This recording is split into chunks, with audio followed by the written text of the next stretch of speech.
Nous sommes au vœu des élus de 50 ans en Yvelines pour Radio Sensation et je suis du coup avec Laurent Mazory. Alors Laurent Mazory, vous êtes vice-président délégué au sport et aux Jeux Olympiques et Paralympiques 2024. Un grand sujet justement pour cette année 2024 à 50 ans en Yvelines. Ça approche à grands pas.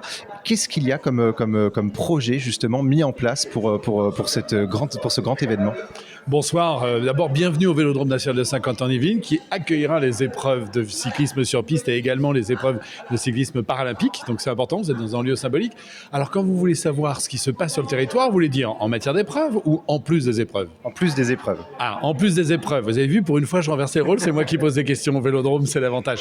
Alors en plus des épreuves, il y a énormément d'activités. Ce que l'on veut, c'est que la population s'implique et fasse sienne les Jeux Olympiques à 50 ans en Yvelines. Mais je vais vous parler d'un élément qui me semble plus emblématique. Donc je ne vous parlerai pas du pavoisement, je ne vous parlerai pas des différents travaux de réhabilitation que les Jeux Olympiques ont permis, qui sont en marge des Jeux, mais qui rentrent dans le cadre de l'enveloppe des Jeux Olympiques, de réhabilitation, de l'Arche Kowalski par exemple, des nombreux travaux qu'on fait dans nos communes. Mais je vous parlerai d'un endroit essentiel, le 5e lieu des Jeux Olympiques, le 5e site, c'est dans l'île de loisirs, le club Paris 2024, puisque Saint-Quentin accueillera pendant toute la durée des Jeux Olympiques un club Paris 2024 qui sera ouvert et gratuit pour toute la population, avec une jauge jusqu'à 5000 spectateurs qui peuvent venir, c'est-à-dire autant de personnes qu'au Vélodrome national lui-même, et qui est destiné à faire vivre les Jeux par l'ensemble de la population, avec des activités du matin jusqu'au soir, des grandes soirées exceptionnelles qui seront culturelles, la retransmission de l'ensemble des épreuves, une immense zone d'hospitalité dans lesquelles les gens pourront venir se restaurer,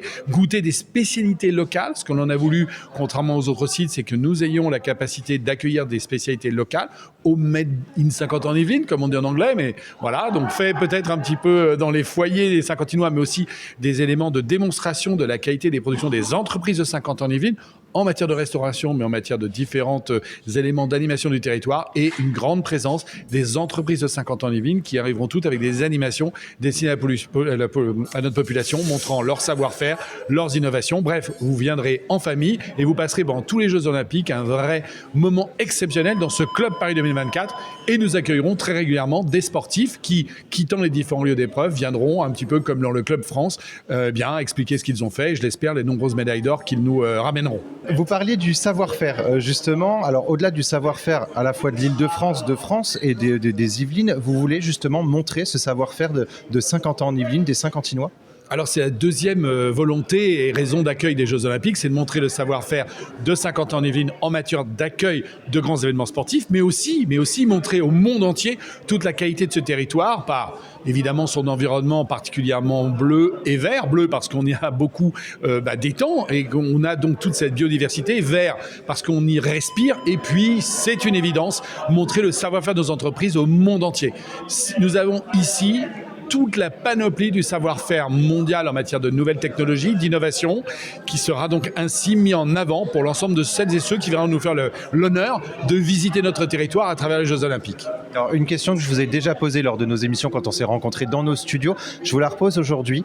50 ans en Yvelines et les Jeux Olympiques et Paralympiques 2024, il y a eu un avant, il va y avoir un pendant. Est-ce qu'il y aura un après ? Alors, il y aura un après pour la phase que l'on appelle d'héritage. Volonté de Paris 2024 d'avoir sur tous les sites de l'héritage, mais c'est particulièrement vrai à 50 ans en Yvelines. D'abord parce que nous, on a la chance d'avoir hérité en avance. On a hérité du Vélodrome national en avance. On a hérité du Golf national en avance. On a hérité du Stadium Bellelix en avance.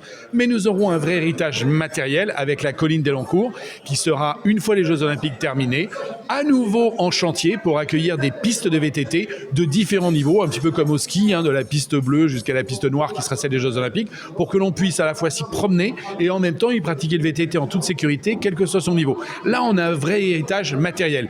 Et puis, il y a l'héritage immatériel, c'est-à-dire le fait d'avoir donné envie à notre population, en ayant vu ces grands champions, de pratiquer de nouveaux sports et puis de pratiquer un sport santé du quotidien, ce que permettront par exemple les 600 km de pistes cyclables. Nous sommes à 450 aujourd'hui, nous serons à 600 km dans les années à venir. Et cet élan de construction et d'élargissement de nos pistes cyclables au plus grand nombre et d'amélioration de nos pistes cyclables, eh bien, on le devra aussi à l'accueil de toutes les épreuves de vélo sur notre territoire. Et on aura l'occasion d'y revenir plus longuement justement dans nos émissions. Merci beaucoup Laurent Mazory d'avoir répondu à nos questions.